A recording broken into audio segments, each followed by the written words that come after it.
세상의 끝으로 가고 있는 조짐들을 미국에서 벌어지는 사건들을 중심으로 말씀드렸습니다. 자, 이제 또 하나의 사인, 바로 전쟁 이야기를 드려보려고 합니다. 국제정세, 국제관계에 대한 얘기입니다. 영적으로 한번 통찰해 보겠습니다. 어제 제가 새노래교회에서 강연했던 내용들을 이어서 한번 보시도록 하죠. 자, 마지막으로 가고 있는 사인을 제가 말씀드리고 있는데요. 마지막에 또 다른 사인 중 하나가 바로 전쟁이죠.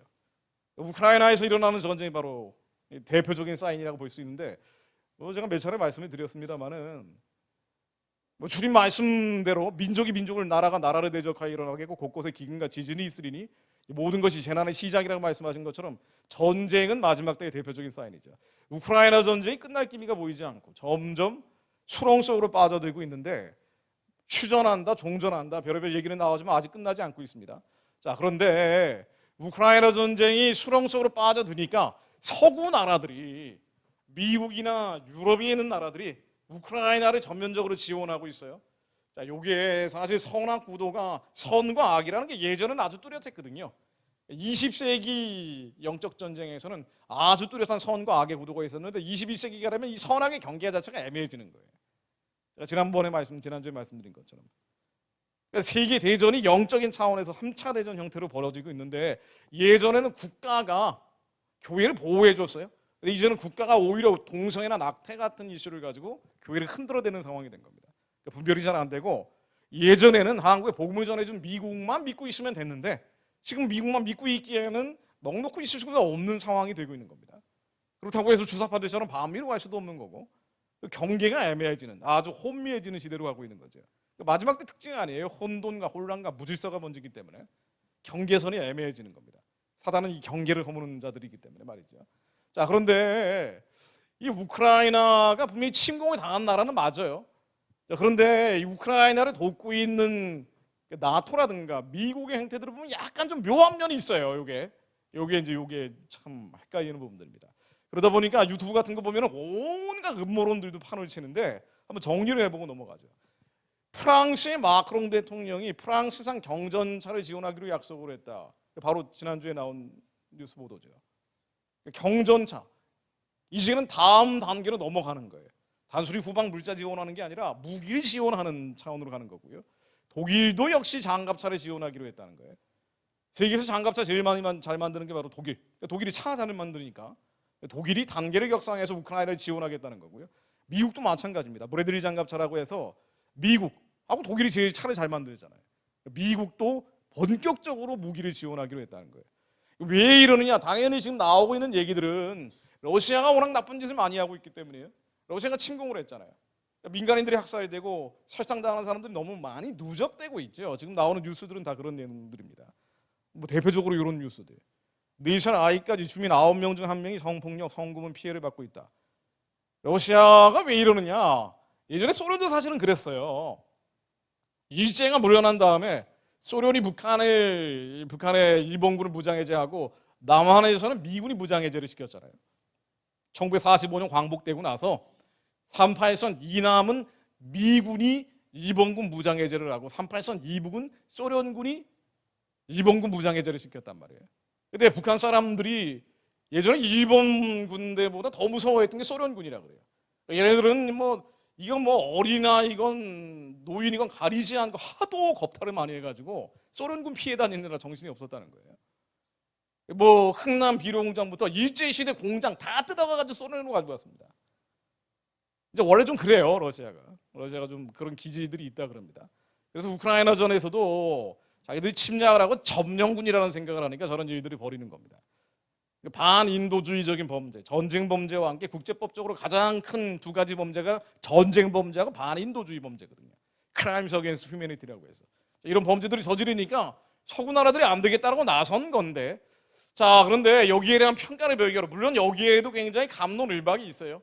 이건 서구 언론이 조작한 거나 날조한 거다 그러면서 푸틴이 진짜 영웅이다라고 한국에서 말하는 사람들이 많이 있습니다. 주사파가 아닌데도, 보수 우파 중에도 말이죠. 선악의 경계라는 게 좀 애매한 면도 있긴 있어요. 푸틴도 억울한 면이 있긴 있을 겁니다. 그러나 어쨌든 침략한 주체이기 때문에 이런 이 반인도주의적 범죄에 대해서 피해가기 어려운 상황이죠. 근데 여기에 대한 평가를 제가 하자는 게 아니라 자, 그 다음에 벌어질 일들이 뭐냐는 거예요. 자, 이게 foreign policy라고요. 외교 정책에서 어떤 방향으로 갈지에 대해서 가장 비중 있는 논문이나 기사들이 실리는 자체입니다. 여기에 미국의 유명한 교수가 이런 논문을 실은 거예요. 이제야말로 러시아가 붕괴될 때다. 러시아가 코너에 몰리기 시작한 거예요. 미국과 서구 나라들이 워낙 쪼아대니까 저는 우크라이나에 침공을 했으니까 내버려두지 않겠다는 거예요. 그래서 러시아가 붕괴될 때다. 사실은 큰 전쟁이 있고 나서 제국이 무너진 때가 많죠. 1차 대전, 2차 대전 이후에 다 큰 제국들이 무너졌습니다. 1차 대전 이후에 독일 제국이 무너졌고 러시아 제국이 무너졌고요. 짜르하고 황제가 다 물러나 버렸잖아요. 그리고 2차 대전 이후에 히틀러가 무너지고 많은 나라들은 큰 전쟁을 거치면서 망하게 돼 있는 거예요. 그래서 푸틴도 이번에 심상치 않다는 겁니다. 이 권좌에서 물러날 수도 있는 거예요. 이런 예측들을 서구에서 제기하고 있는데, 자, 그러면 이제 푸틴은 어떻게 하겠냐는 겁니다. 푸틴이 가만히 있겠냐? 가만히 있지 않을 거라고 예측이 나오는 거예요. 얘네들이 이제 어떻게 나가겠느냐? 러시아가 가만히 있지는 않고 자기 힘들을 끌어모으겠죠. 그래서 나오는 게 아랍하고 터키예요. 에르도안이라는 터키 대통령하고 이란의 라이시인데, 이란하고 터키하고 힘을 합치고 있죠. 지난 여름부터 계속. 원래 터키하고 러시아는 사이가 안 좋았는데 지금은 아삼육이 돼서 찰떡궁합이 돼 있어요. 반미, 반 나토, 반 유럽이라는 공통가치를 가지고 뭉치고 있습니다. 푸틴도 가만히 막을 수는 없으니까. 그리고 원래 아랍 나라들 이 RSII 군사동맹이라 그러는데요. 이게 지금 한미 동맹처럼 강력한 건 아니지만 그래도 어쨌든 반미와 반 이스라엘이라는 코드를 가지고 러시아를 중심으로 아랍에 있는 나라들이 군사동맹으로 묶여 있었거든요. 이런 러시아 중심의 아랍 터키 연합이 점점 결속하는 힘이 강해지는 거예요. 나토 미국하고 대척점에 서면서 여기 들어가 있는 나라들이 시리아, 이란, 이라크 다 이스라엘하고 싸운 나라들이죠. 자, 그래서 이게 지금 러시아가 지금은 버틸만 한데 식량이 모자라고 특히나 석유가 모자라고 가스는 세계에서 제일 많이 생산을 하고 있지만요. 가스 때문에 작년에 이란하고 에너지 협약을 맺었죠. 천연가스 1위, 2위 국가가 에너지 협약을 맺으면서 세계 유가부터 가스 시장이 막 격동을 했어요. 자, 그런데 이런 식으로 계속 압박과 제재와 봉쇄가 들어가면은 궁지에 몰린 푸틴이 돌파를 하기 위해서 중동 전쟁을 하는 거 아니에요? 이런 얘기가 나오는 거예요. 요게 이제 포인트입니다. 그러니까 우크라이나 전쟁으로 끝나는 게 아니라 이게 중동 전쟁으로 확대가 되는 거 아니냐. 물론 러시아가 직접 공격하는 건 아닐 수도 있지만 이 RSII 동맹에 있는 아랍 나라들이 관심의 초점을 이쪽으로 돌려버리면 러시아 입장에서 굉장히 편해지는 거예요. 왜? 모든 세계인들의 관심이 우크라이나에 몰려 있는데 중동에서 전쟁 터져버리면은요 관심이 그쪽으로 돌아가는 겁니다. 러시아에 대한 제재 압박 공세는 좀 더 느슨해지겠죠. 푸틴 입장에서는 가만히 앉아 망하지 않고 숨통이 트일 수도 있는 거예요. 그러니까 이게 우크라이나 전쟁이 끝나지 않고 질질 끌고 있는 게 이미 1년을 향해서 가고 있는데 2월이면 2년이에요. 전쟁 난 지 1년입니다. 이렇게 가다가는 중동 전쟁으로 비화되는 거 아니냐 이런 예측들이 계속 나오고 있는 겁니다. 근데 이 중동 전쟁이 많이 벌어지면 말이죠. 중동에서 원래 전쟁이 벌어지지만 이번에 벌어지는 전쟁은 사이즈가 클 가능성이 많은 거예요. 왜? 러시아나 터키까지 다 들어가 있기 때문에. 이게 반미, 반 유럽, 반 나토라는 키워드를 가지고 뭉치고 있단 말이에요. 요 나라들 말이죠. 러시아, 시리아, 이란, 이라크 요 나라들이 하필이면 에스겔에 나오는 로스, 고멜, 마색, 두발, 마사구스, 붓, 즉 에스겔 38장, 39장에 나오는 고가 마곡의 전쟁의 주체들이죠. 희한하게 말이에요. 지금 모이고 있는 나라들이. 그러니까 앞으로 어떤 세상이 벌어질 것이냐 사실은 성경에 다 남이 나와 있다는 거예요. 성경이 예수님 다시 오신다고 되어 있기 때문에 성경에 나온 예측들이 그대로 이루어지는 거 아니냐라는 얘기를 지금은 감히 할 수가 있는 상황으로 가는 겁니다. 마지막 때인지 정말 예수님 오신 다음에 다 마지막 때지만 진짜 예수님 오시기 얼마 안 남은 때인지 아닌지는 우리는 알 수 없지만 그날과 그때를 우리가 어떻게 알겠어요. 그런데 무화과 나무 가지 잎이 연해지기 때문에 여름이 가까워오는 거 아니야라고 하면서 조금 더 정신을 차릴 수 있는 기회는 된다는 겁니다. 에스겔 38장 39장에 나오는 마곡 땅의 고개 전쟁이라고 나오는데요. 마지막 때에 나오는 전쟁은 크게 세 가지죠. 요한계시록에 나오는 아마겟돈만 우리가 알고 있지만 사실은 세 가지 전쟁이 있어요. 마지막 때 나오는 전쟁은 그 중에 첫 번째가 바로 마곡 땅의 고개 전쟁입니다. 이 전쟁이 터지고 나서 적그리스도가 적어도 성경을 문자적으로만 해석을 해도 적그리스도가 이 전쟁을 평화조약으로 이끌면서 7년의 평화때를 만들고 7년의 평화조약 가운데 제3성전이 세워지면서 3.5년이 지나면 그 중간에 적그리스도가 자신의 우상을 세우면서 이스라엘 사람들이 예배드리는 걸 중단한다고 성경에는 기록이 되어 있습니다. 그래서 이게 만일 정말 곡과 마곡의 전쟁까지 비화된다면 예수님 오실 날이 멀지 않았다라고 볼 수도 있는 거예요. 이거 단정적으로 얘기하기는 어렵지만 제2단 중에 그 가장 끔찍한 이단이 이 시한부 종말론이잖아요. 우리가 굉장히 조심스럽게 얘기할 수밖에 없는데, 그런데 어쨌든 지금 나오고 있는 조짐들은 이게 좀 심상치 않다. 요 정도는 주님께서 알고 있으라고 하셨기 때문에 우리는 느끼고는 있어야 되겠죠. 불법이 성하여지고 사랑이 식어지고 동성애 낙태가 범람을 하면서 교회 아닌 교회들이 너무 많아지고 배도를 하고 폐역한 교회들이 늘어나고 말이에요. 예수 외에도 그리스도가 있다는 희한한 교회들이 늘어나면서 캐톨릭하고 연합을 하고, 이제는 에스겔서에 나오는 마곡당의 고개전쟁, 7년 중동전쟁, 적그리스도가 등장하는 결정적 전쟁의 시작이 되는 거 아니냐라고도 한번 좀 생각해 볼 수 있는 겁니다. 에스겔서를 보면 이런 표현들이 나오죠. 인자에 오는 마곡 땅에는 로시와 메섹과 두바랑 곧 고개로 얼굴을 향하고 그에게 예언하여. 이 마곡 땅에는 로스가 이 러시아를 얘기한다고 흔히 해석이 되잖아요. 고기라는 것도 터키를 얘기한다고 해석이 되고요. 그들과 함께 한방패와 투구를 갖춘 바사와 구스와 북과 이 지역이 다 중동 지방이에요. 그 모든 때와 목적 끝에 도갈마 족속과 그 모든 때 곧 많은 백성의 무리를 너와 함께 끌어내리라. 여러 날 후에 곧 말년에 내가 명령을 받고 그 땅 곧 오래 황폐되었던 이스라엘 산에 이르르니 전쟁하러 온다고 되어 있습니다. 그래서 이런 일이 벌어질 수도 있겠다. 벌어지는 거 아닌가? 지금 아주 촉각을 곤두세우며 중동 상황을 그리고 우크라이나 상황을 들여다볼 수밖에 없는 거죠. 자, 그런데 여기 이제 아주 특이한 인물이 마크롱이에요. 이 사람 아주 잘생긴 사람이죠. 영화 배우처럼 생겼는데 우크라이나의 젤렌스키라는 대통령도 배우 출신이잖아요.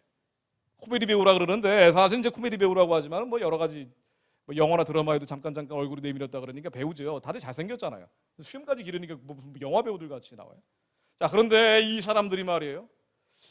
이게 이제 작년에 파이낸셜 타임스라고 해가지고 영국에서 유럽 통합을 주도해가는 주요한 매체들 중에 대표적인 것 따지면 뭐 파이낸셜 타임스나 여러 가지가 나오는데, 여기에서 당시 영국의 존슨 총리하고 프랑스의 마크롱이 회담을 해서 아직 한국 언론에 보도가 되지 않았지만 아주 크게 대문짝하게 나온 기사가 있습니다. 뭐냐면은 우리는 새로운 로마 제국을 재건해야 된다라고 얘기를 했어요. 이 새로운 로마 제국 재건이 마크롱의 슬로건 중에 하나죠. 신성 로마 제국을 가리킨다고 되어 있습니다. 우리가 다니엘서라든가 다양한 예언서에 나오기를 마지막 때 나올 제국은, 이 적그리스도적인 제국은 로마 제국을 부활을 한 신성 로마 제국의 재현체다, 뭐 이렇게 표현이 돼요.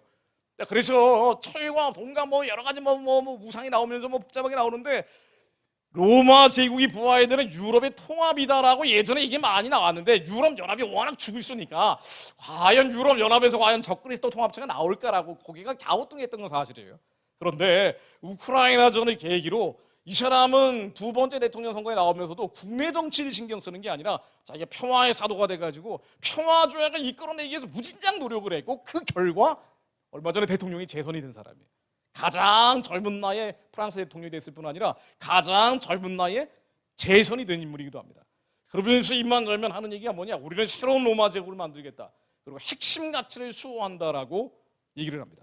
이 핵심 가치를 푸틴이 집어삼키려고 하기 때문에 우리는 들고 일어났다고 얘기하는 거예요.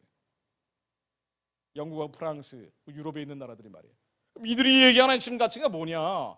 우리가 이해하기 쉬우려면요, 이들이 얘기하는 핵심 가치는 자유, 인권, 민주주의 이런 것들, 우리가 생각하는 20세기 인권이어가지고 아주 선악의 공식이 분명하면 우리는 무조건 유럽 편, 미국 편만 들면 되는데, 그 경계가 좀 애매해지는 거예요. 요게 여기서 좀 어려워지는 겁니다.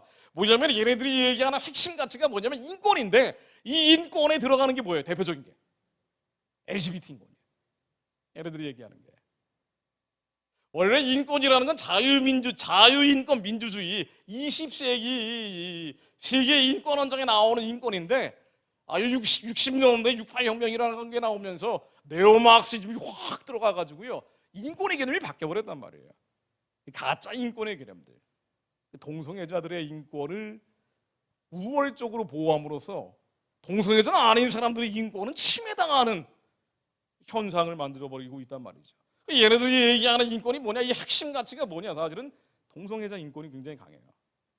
러시아는 동성애는 절대 못하게 하죠. 동성애하는 사람들 이제 길거리에서 막 얻어 때리고 그런대요. 우리 이거 막 헷갈리는 거예요. 푸틴이 우리 편인가? 마크롱이 우리 편인가?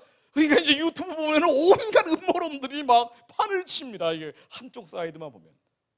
자, 그런데 사실 이 성경에 나와 있는 건 되게 간단합니다. 성경에 나와 있는 거는 마지막 때가 되면은 여러 나라들이 연합을 한다고 돼 있어요. 연대한다고 돼 있어요. 그러니까 적그리스도의 연합체 연대체들이 나오게 되는데, 이 적그리스도의 연합체 연대체들은 여러 나라들이 힘을 합치면서 나오는데요, 하나같이 하나님이 대적한다는 거예요.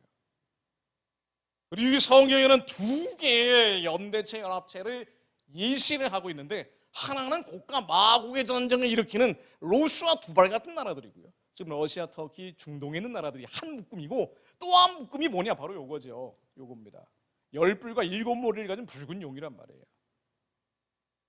근데 이 성경에 보면 이 두 개의 큰 덩이가, 나라 덩이가 나오는데, 하나는 고가 마국의 전쟁의 주체들, 또 하나는 10뿔과 7머리를 가진 붉은 용, 또 하나의 연대체 연합체를 예시해 놓고 있는데, 이 붉은 용이 고가 마국의 전쟁을 평화조약을 이끌면서 바로 적그리스도로 등장한다고 돼 있단 말이죠. 어쨌든 이것도 뭐 해석이 2000년 동안 수없이 갈려져 왔지만, 이거 가지고 머리 터지게 싸워왔지만 말이죠. 적어도 통상적인 해석에 따르면 성경 그대로 읽어보면 말이에요. 근데 공교롭게도 마크롱이 핵심 가치를 지키겠다고 하나님이 대적하는 방향으로 자꾸 가면서, 그러면서 코로나 때는 어땠어요? 프랑스를 통제사회 감시바에 만들려고 엄청 발악을 했던 사람이에요. 교회는 이미 프랑스에서는 있으니 없으니만도 못하게 변해버렸고, 교회는 힘을 잃어버렸고요. 아랍 난민들이 이스라엘 막 터뜨리고, 교회가 힘을 잃어버린 사이에 통제사회, 감시사회, 완전히 이제 백신 안 맞으면 못 사는 사회를 이제 만들려고 엄청 애를 썼던 사람입니다. 그러면서 이제는 핵심 가치를 지키겠다고 하면서 새로운 로마 제국의 재건, 신성 로마 제국의 재건을 들고 나왔어요. 그래서 성경에 나오는 또 다른 나라 묶음들, 한타스가 있고 또 한타스가 있는데, 고가 마국의 전쟁 한타스 말고 붉은 용이라는 한타스가 유럽연합에서 진짜 나오는 거 아닌가라고 또 한번 추측을, 고개가 갸우뚱해지는 대목들이에요. 사실 좋은 놈이 없는 시대가 되는 겁니다. 국가가, 정부가 교회를 대적하기 시작했기 때문에 어느 나라도 믿을 수가 없는 상황으로 가고 있는 거예요. 근데 공교롭게도 말이에요, 여러분 로스차일드 많이 들어보셨겠지만, 이게 로스차일드 가문 사진이죠. 마크롱이 로스차일드 가문 은행에서 승승장구했던 사람이죠. 금융계에서 성공한 사람인데, 로스차일드 가문의 재산을 관리했던 사람이에요. 근데 이 로스차일드라는 거 여러분 잘 아는 것처럼 유대계 자본인데, 세계 재산의 몇 프로를 가지고 있다, 별의별 얘기 많잖아요. 그러다 보니까 로스차일드 하면은 온갖 설들이 책을 통해서, 유튜브를 통해서 나옵니다. 특이하게 이 로스차일드는 자기 혈통 아니면 재산 관리를 안 시킨다 그래요. 근데 마크롱이 로스차일드 가문의 재산 관리를 하면서 그 금융계에서 성공한 사람이에요. 이 사람의 배경에 대해서는 잘 알려진 게 없지만, 자기보다 20몇 살, 거의 30살 가까이 많은 여성하고 결혼했다, 요 정도 얘기만 알려져 있는데, 근데 이 사람이 로스차일드에서 성공했다는 거는 이쪽하고 연계된 거 아닌가라는 추측은 충분히 할 수 있는 합리적인 추론이죠. 이 로스차일드 하면은 흔히 프리메이슨, 일루미나티, 딥스테이트 이런 단어들하고 같이 튀어나와요. 그래서 이 마크롱이 하고 있는 것도 좀 심상치가 않다. 이게 이제 세계적으로 벌어지는 흐름들입니다. 하나같이 이 묶음, 러시아와 터키, 중동에서 나오고 있는 묶음들, 이 나라들은 원래 하나님을 대적하면서 점점 반이스라엘, 고가 마국의 전쟁의 주체인 모양새를 띠는 것 같고, 그나마 믿었던, 예전에 종교개혁을 했던 유럽과 우리나라에 복음을 전했던 미국마저도 교회가 쇠락을 하면서 이거 10뿔과 7머리 가진 붉은 용 아니야라는 의심이 될 만한 구석들이 자꾸 나오고 있는 거예요. 자, 그런데 이제 여기서 한국의 선택이죠. 자, 그러면 한국은 어떻게 할 것이냐? 이걸 어떻게 보느냐에 따라서 한국은 굉장히 달라집니다. 어차피 세상은 이런 쪽으로 가기 때문에 희망이 없다. 한국도 희망이 없기 때문에 어차피 마지막으로 가고 끝으로 가는 거니까 우리의 선택은 어떤 한 부분만 너무 강조를 하다 보면 말이에요. 한국은 온 세상이 악한 자에 처했고 이 악이 더 창궐하고 범람을 하고 있으니 한국은 숨고 피하고 달아나 버리는 것밖에 없다.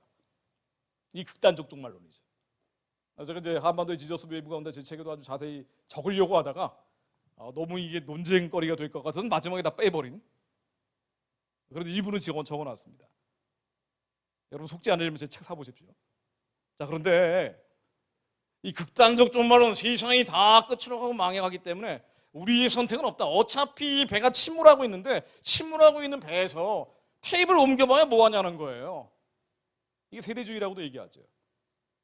역사마다 세대마다 예수 그리스도께서 역사하는 방식이 다르다는 거예요.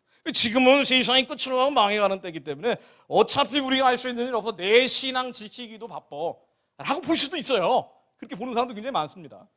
마지막 때 엔드타임 얘기만 나오면 일단 피하고 숨고 달아날 궁리만 하는 그런 교류도 많아요. 아주 거룩하게 깨어있다라고 얘기하는데 절대 북한 기도는 안 해요. 해봐야 소용이 없는 거예요. 어차피 세상이 끝으로 가고 망해가는데 무슨 의미가 있냐는 거야. 근데 이것도 보면 말이에요. 유럽 상황이나 아랍 상황이나 러시아 상황 보고 있으면 또 그런 것 같기도 하고. 그러면서 북한의 구원과 해방 얘기하고 있으면 아유 당신은 시대가 어떻게 돌아가는지 모르고 있어라고 막 손가락질하기도 하고 말이에요. 그런 분들 굉장히 많죠. 마지막 때 엔드타임 얘기를 하면은 하여튼 이 세상으로부터 달아날 피하고 숨을 궁리만 하는 그럴 수도 있습니다. 그럼 하나님의 마음은 무엇이냐라고 우리가 들어볼 필요가 있죠. 다니엘서에 아주 정확하게 나와 있는데요. 다니엘서의 마지막 때 적그리스도가 등장을 할 때 다니엘 11장에 나오나요? 제가 한번 11장 찾아보겠습니다.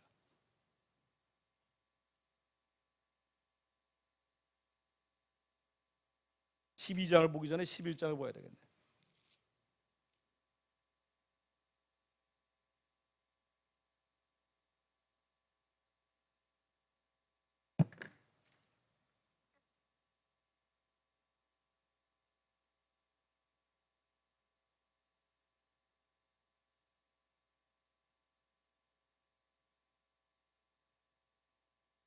아주 뭐 자주 인용하는 말씀이죠. 다니엘서 11장, 12장은 실제로 역사 속에서 벌어졌던 사건들이 뿐 아니라 앞으로 벌어질 사건에 대한 두 가지 의미를 갖고 있다고 통상적으로 해석이 됩니다. 다니엘서 11장 32절을 보면은요.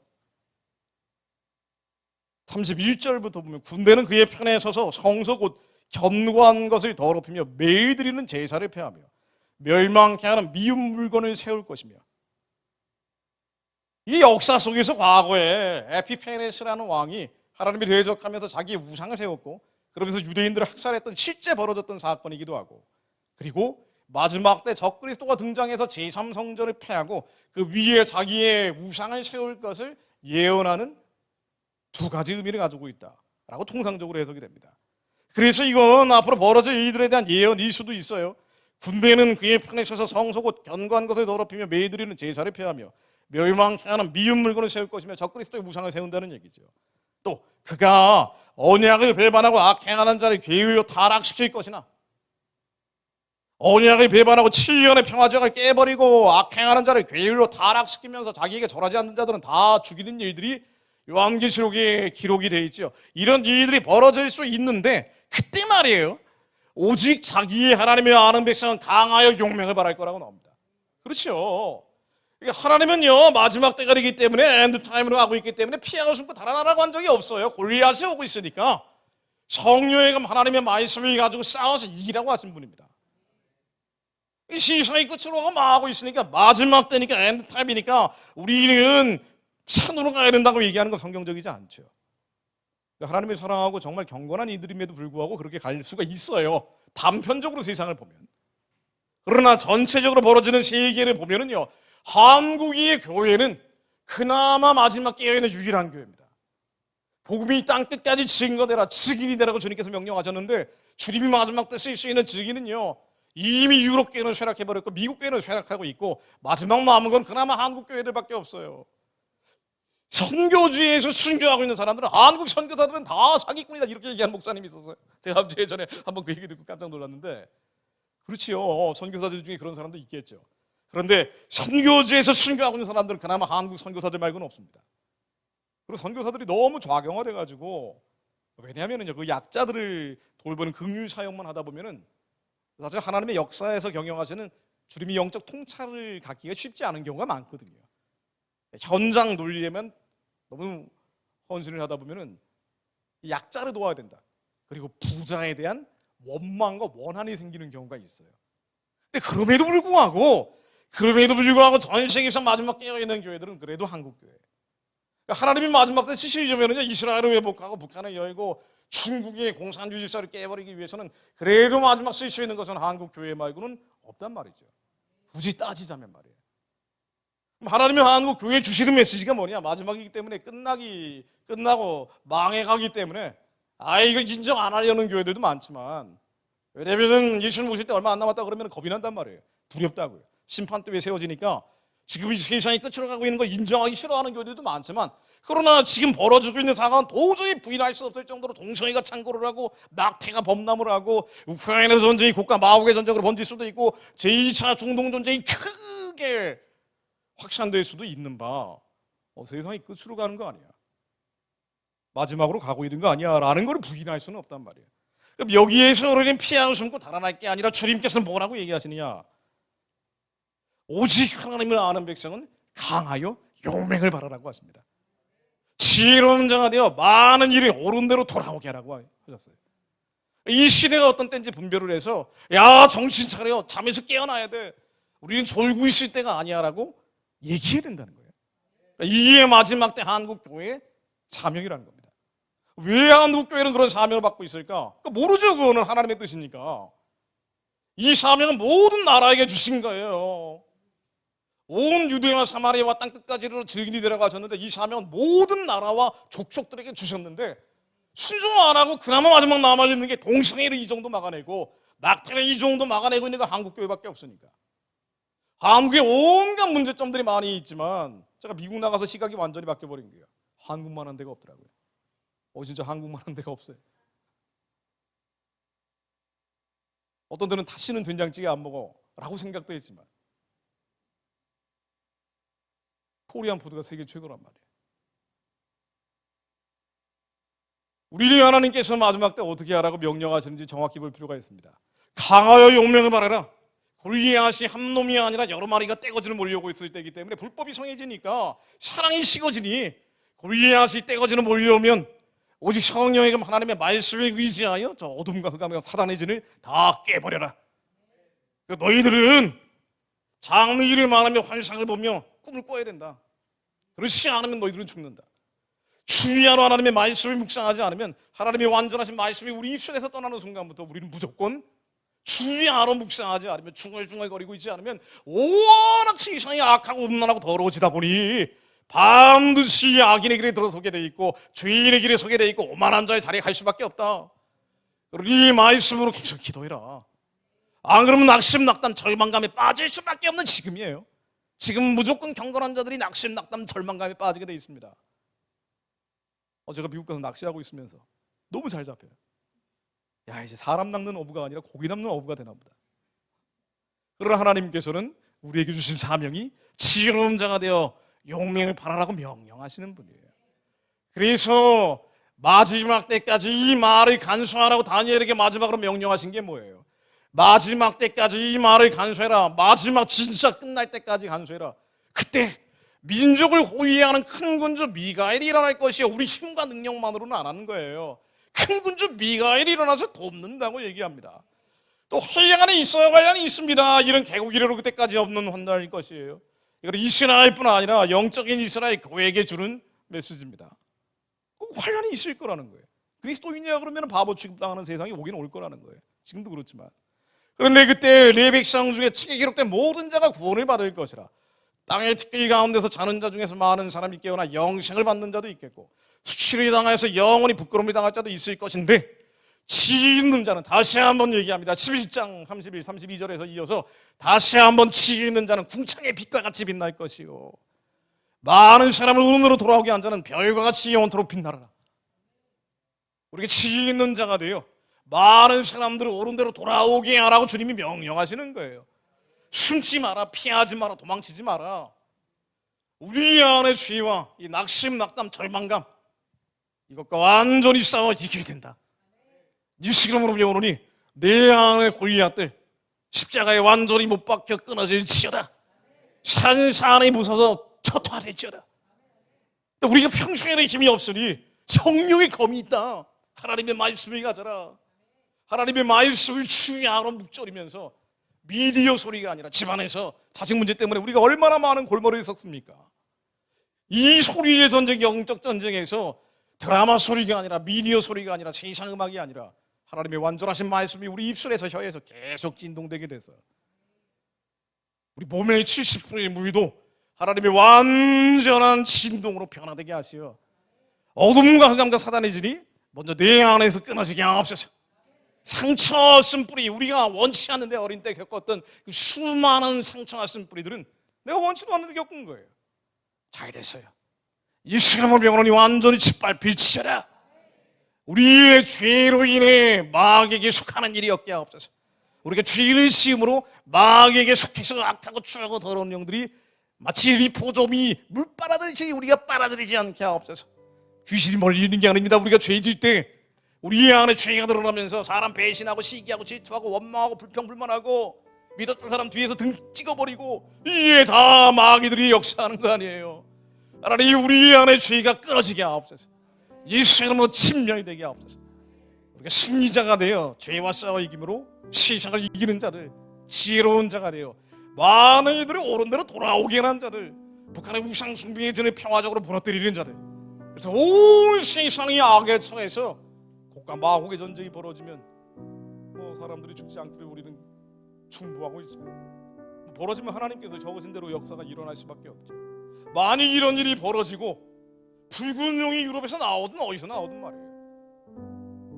교황이 큰 음료로 등장을 하든 안 하든 하나님의 말씀이 실제로 벌어지기 시작한다라고 한다 하더라도요, 이게 사실은 이스라엘을 중심으로 한 유럽과 중근동 지역에서 벌어지는 일들이죠. 온 세상 사모아 섬까지 벌어진다는 기록은 아니에요. 문맥상으로 보면 이스라엘을 중심으로 이런 일들이 유라시아 전역에서 번져간다 할지라도, 그렇다 할지라도 한국은 북한을 열고 선교의 기지로 삼아서 영적인 뜀틀 삼아 중국의 공산주의신을 가르고 남주와 시베리아로 복음 전하며 살려낸 자들과 함께 이스라엘까지 주님 오실 길을 예비하는 자들로 쓰임받게 하옵소서. 마지막 때 남은 자들로 이 민족교회를 사용해 주옵소서. 우리는 더 기도합니다. 더 기도해요. 말씀에 의지하여 더 기도합니다.